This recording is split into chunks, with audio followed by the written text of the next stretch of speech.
Yo,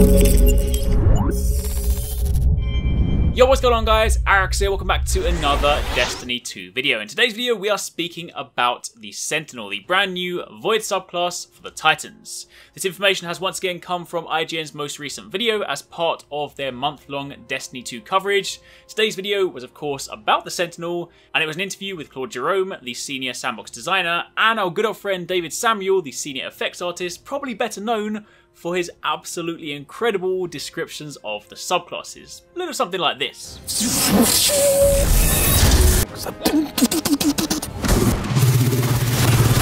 Of course, as always, you can find a link to IGN's full video in the description box down below. I highly recommend you check it out. It is a really good interview. It speaks about kind of the process they go through with designing the new subclasses. But of course, for those of you guys that haven't seen that video, I want to focus on the core details, the information about the subclass. So of course, if you do enjoy this, then a like would be super appreciated. Any questions, drop them down below. And of course, let me know what you guys think, because this is an absolutely incredible subclass. You guys know me by now. I am a hunter. I'm a hunter through and through. I will be an Arc Strider in Destiny 2, but the Sentinel subclass is probably the subclass that I am most excited about. Of course, up until now, we've seen little snippets of gameplay. Yesterday, we got about 4 minutes of some PvP gameplay with somebody playing as the Sentinel, so we did get a look at the super in action. We spoke about how the shield kind of bounces off surfaces. Of course, how it also looks like a kind of a great way to sort of jump between different opponents, the ability to shoulder charge with the shield, things like that. But today, of course, going through the interview themselves, they spoke about kind of the idea behind the Sentinel Super, because this does, of course, replace the old school Defender. However, for those of you guys that are attached to your bubble, don't worry too much, because the bubble is not gone. So let's start at the top. First things first. This is, as mentioned, the new Void subclass. It is designed to be a versatile super. They want a lot more things in Destiny 2 to be kind of roaming. The idea being that you're not just going to be fixed in one place, stand there and just, you know, like take your shots, or stand there and kind of do different things. Hence why I say with Dawnblade, you set yourself ablaze and you start roaming around, flying around, raining down fire. Arc Strider is all about mobility. It's designed to kind of be, it gives you a lot more control, so you can actually kind of direct where you want to move. So again, you can be considerably more mobile. And of course, for Sentinel, you are both offense and defense, but neither of these are going to force you to stay in one place. Well, at least for the most part.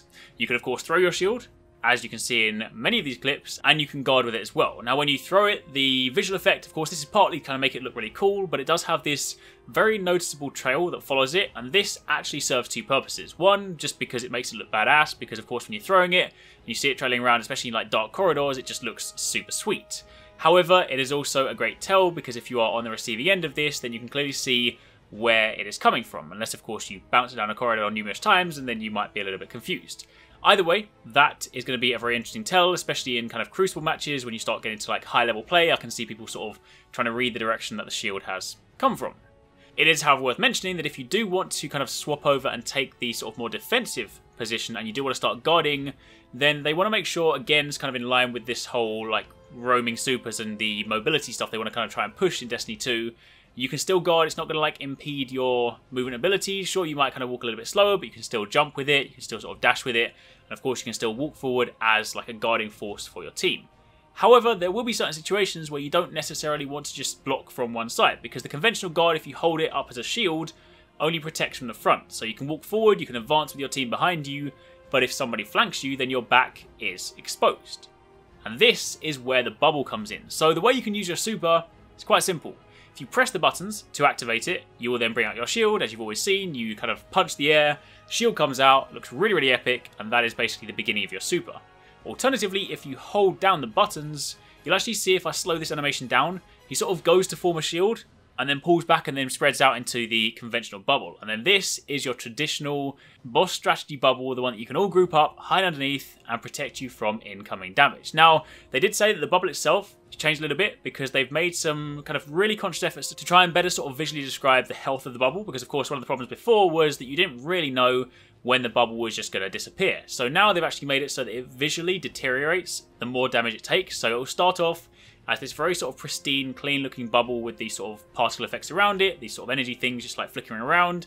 And as it takes more damage, those will start to deteriorate. There'll be sort of holes that will start to form in the bubble, and you'll have a really clear indication as to the bubble's health. So if you kind of start standing underneath it, and you can see that it looks sort of worse for wear, you should probably start thinking, maybe we shouldn't be here too long. So yes, it is there, and kind of yes, it will function in a similar manner to how it did before, Bear in mind, during the video, they didn't go into any of the subclass trees, so that kind of thing we are going to have to save for the beta, and we can find out ourselves.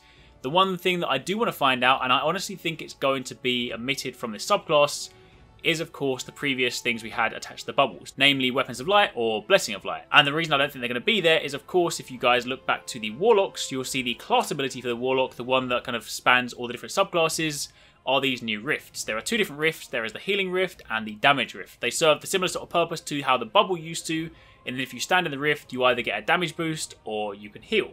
So if the bubble were to have kind of Weapons of Light and Blessing of Light, like it did in the past, then were you to have that and stack it with a rift, you could have some pretty OP combinations. Now, they might be cool with that, and if it is indeed there, then fair enough. But I honestly think that's going to be stripped away. I think this bubble is more so going to serve a purpose whereby you put it up and you just hide behind it to sort of, you know, protect yourself from incoming attacks.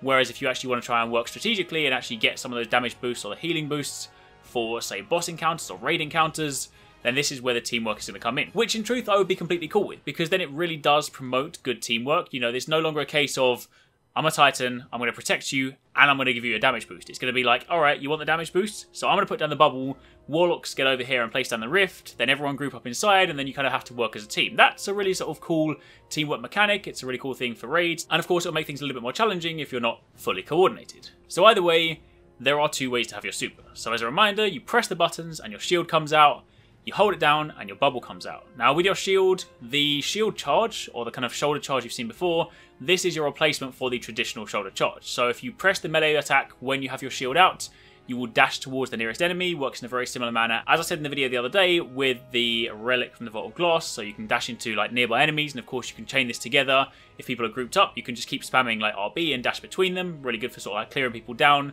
And this is of course how you can kind of take this sort of defensive subclass on the offensive. But again, you could also throw your shield, and the shield does bounce between targets, but it also bounces between like walls and surfaces. So that is of course going to be useful in a number of different ways. If you see enemies grouped up and you just throw at the enemy, then it's going to be a great way to kind of dispatch people in a group.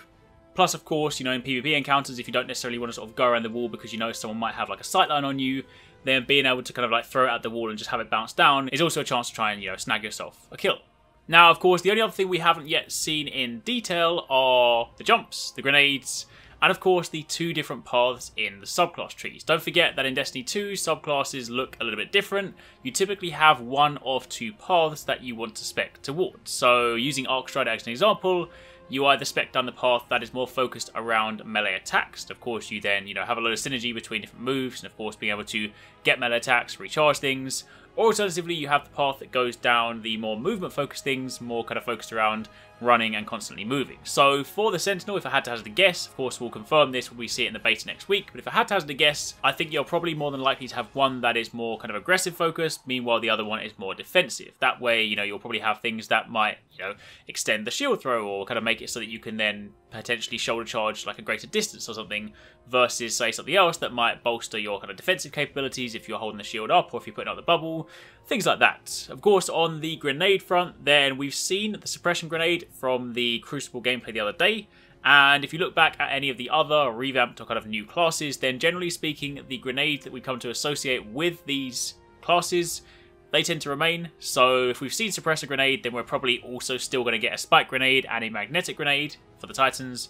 Of course, don't forget that sticking a Magnetic Grenade to another combatant in things like the Crucible won't one-shot anymore, so it's still kind of a potent tactic, it's just not going to be as deadly as before. And of course, for your jump, you still have lift, so there's not really going to be a great deal of variety on that front. Of course, the other thing that is important to your subclass is your core class ability. This is the thing that applies to all different subclasses, so the stuff we've seen for the Striker is also going to apply for the Sentinel. That of course means that you're going to be able to put up your brand new barricades. You either have the Towering Barricade, which is the large one, where it can basically be used for cover and to kind of like seal off dangerous areas for a short time, or you have the Rally Barricade, which is the one that you can kind of, it's a shorter wall, you can peek behind it, you can shoot over it, and of course if you crouch behind it, then you'll also reload your weapon. So both very useful, and thinking about how they're going to be used in conjunction with the Sentinel, that does provide some rather interesting kind of opportunities. You could think, say, if you did want to be like a little bit more kind of mobile and you wanted to provide some defense whilst moving forward, but you didn't necessarily want to have to advance at that particular moment, you could, say, throw a barricade behind you, then bring up a shield, so instead of having to drop a bubble, you've kind of got coverage from both sides.